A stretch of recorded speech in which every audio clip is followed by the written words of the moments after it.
Hello दोस्तों, welcome back my YouTube channel science zone 123 में आप सभी साथियों का स्वागत है दोस्तों। तो आज दोस्तों हम बात करेंगे कक्षा 10 के विज्ञान की, जिसमें हमने अपने पिछले वीडियो में आप लोगों से कल चर्चा की थी कि रासायनिक अपक्रिया क्या होते हैं, इनके लक्षण क्या क्या हो सकते हैं। तो आज हम बात करेंगे दोस्तों परिवर्तन की। तो परिवर्तन की अगर हम बात करेंगे दोस्तों, तो परिवर्तन सामान्यतः दो प्रकार के होते हैं। एक तो हम कहते हैं भौतिक परिवर्तन और दूसरा क्या होता है, रासायनिक परिवर्तन। तो इनकी आज दोस्तों हम चर्चा करेंगे। आइए दोस्तों परिवर्तन की बात करें तो पहला हमारा जो है वह है भौतिक परिवर्तन।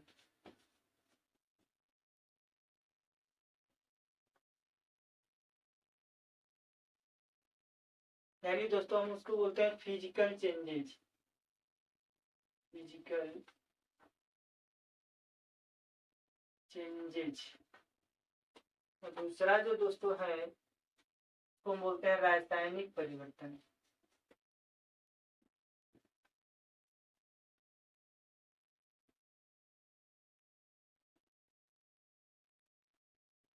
या केमिकल चेंजेज।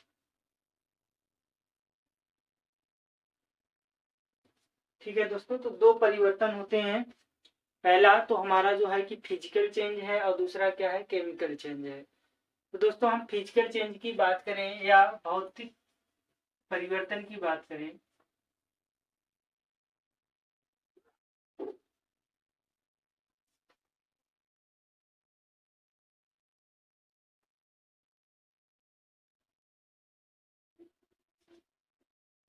ठीक है दोस्तों, तो हम कह दें जब किसी पदार्थ में भौतिक परिवर्तन होता है तो उसका आकार और आकृति और आयतन बदलता है दोस्तों। और उसमें जो प्रयुक्त हो रहे रासायनिक संगठन होते हैं उनमें कोई बदलाव नहीं होता है। तो ऐसे परिवर्तन को हम दोस्तों क्या बोलते हैं, भौतिक परिवर्तन। यानी पदार्थ के आकार में, आयतन में और दोस्तों आकृति में जब परिवर्तन देखने को मिले, परंतु उसके रासायनिक संगठक या दोस्तों हम इसको बोल सकते हैं कि जिससे वे बने हैं उनमें परिवर्तन अगर नहीं देखने को मिलता है, तो ऐसे परिवर्तन को हम क्या बोलते हैं दोस्तों, भौतिक परिवर्तन बोलते हैं। तो लिख दे दोस्तों, ऐसे परिवर्तन, सॉरी दोस्तों ऐसे नहीं, ऐसे लिखते हैं, पदार्थ में वे परिवर्तन,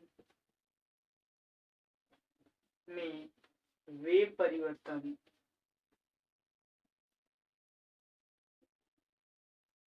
जिसमें पदार्थ की आकृति, आकार व आयतन में,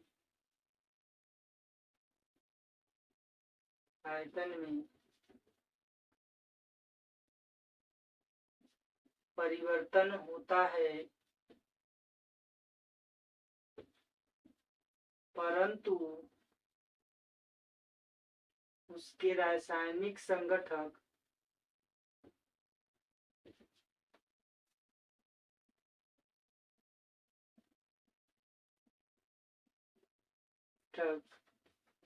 में परिवर्तन नहीं होता है।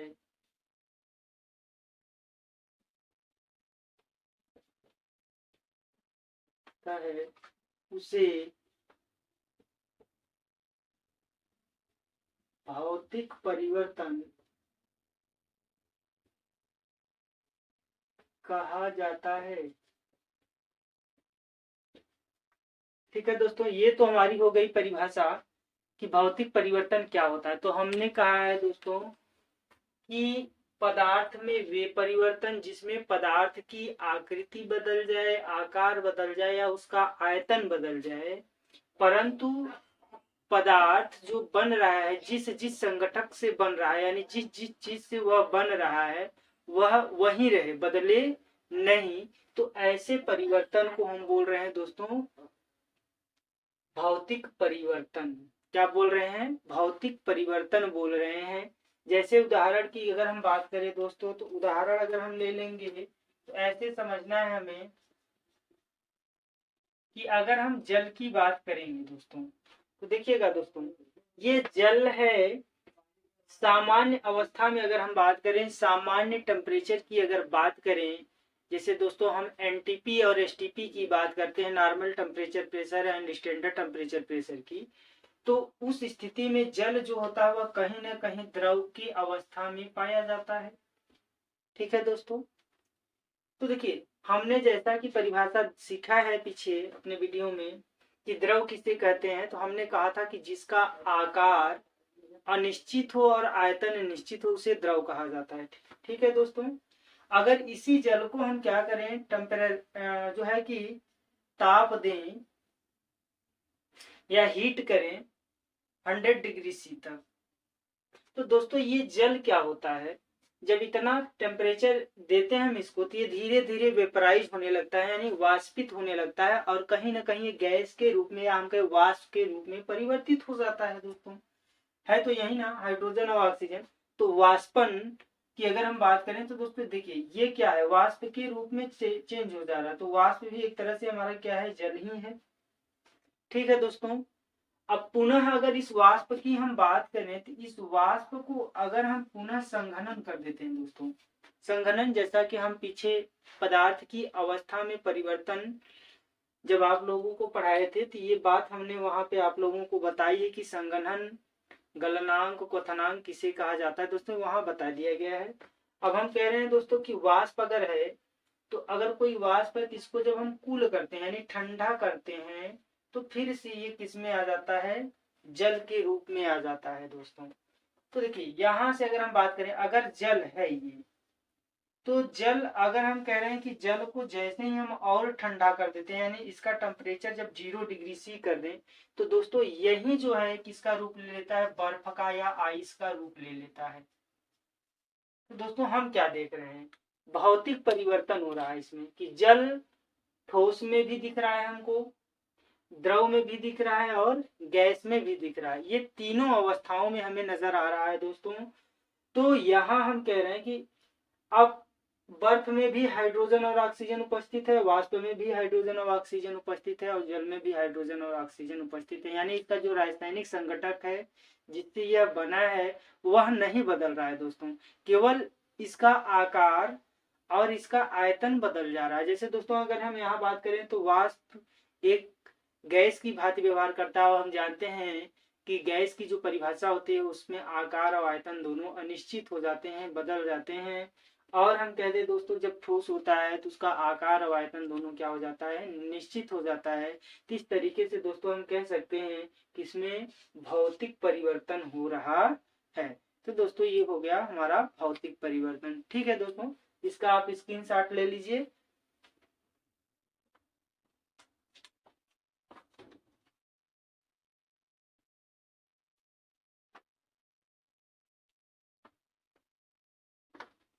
आइए दोस्तों आगे बढ़ते हैं।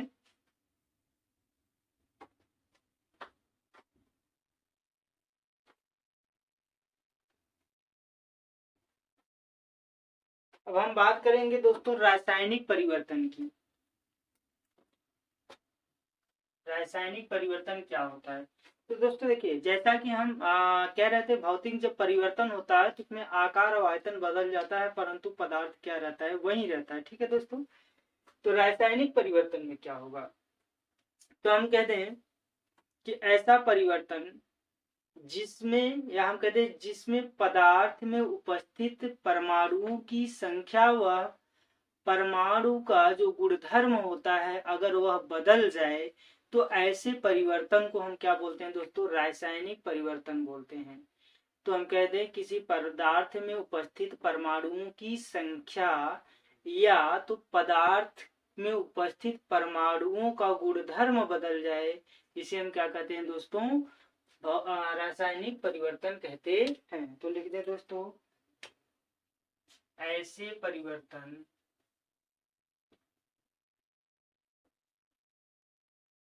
जिनमें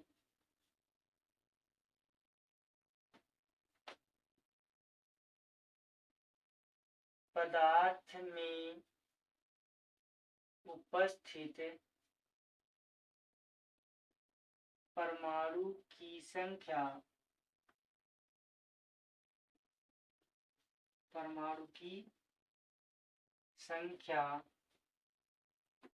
या परमाणु का गुणधर्म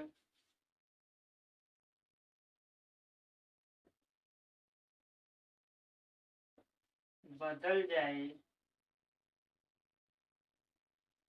उसे रासायनिक परिवर्तन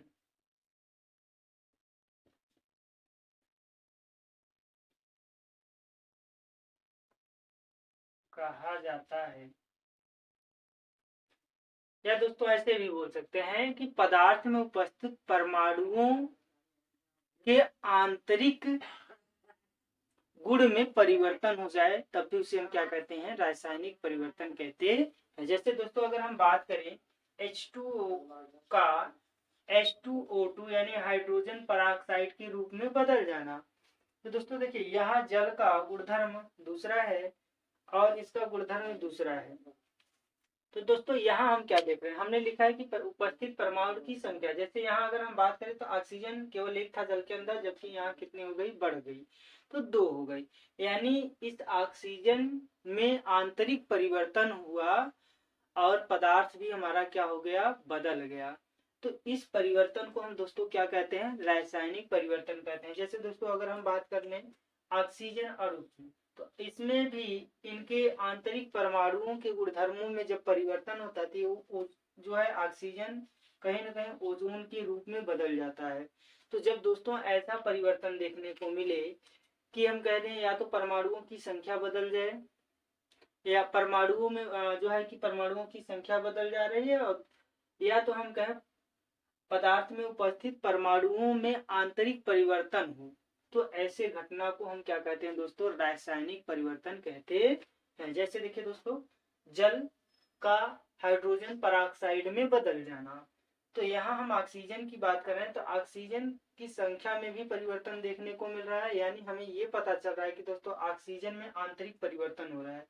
और ऑक्सीजन अणु में भी देखें तो इसमें ऑक्सीजन अणु में भी दोस्तों आंतरिक परिवर्तन हो रहा है और इनकी संख्या 2 से कितनी हो जा रही है, 3 हो जा रही है। तो ऐसे परिवर्तनों को हम क्या कहते हैं दोस्तों, रासायनिक परिवर्तन कहते हैं या केमिकल चेंजेज कहते हैं दोस्तों। ठीक है दोस्तों, आप स्क्रीनशॉट ले लीजिए। दोस्तों अगर ये वीडियो आप लोगों को अच्छी लगी है तो आप हमारे चैनल को लाइक करें और इसे सब्सक्राइब करें, इसके बाद दोस्तों में शेयर करें। धन्यवाद दोस्तों।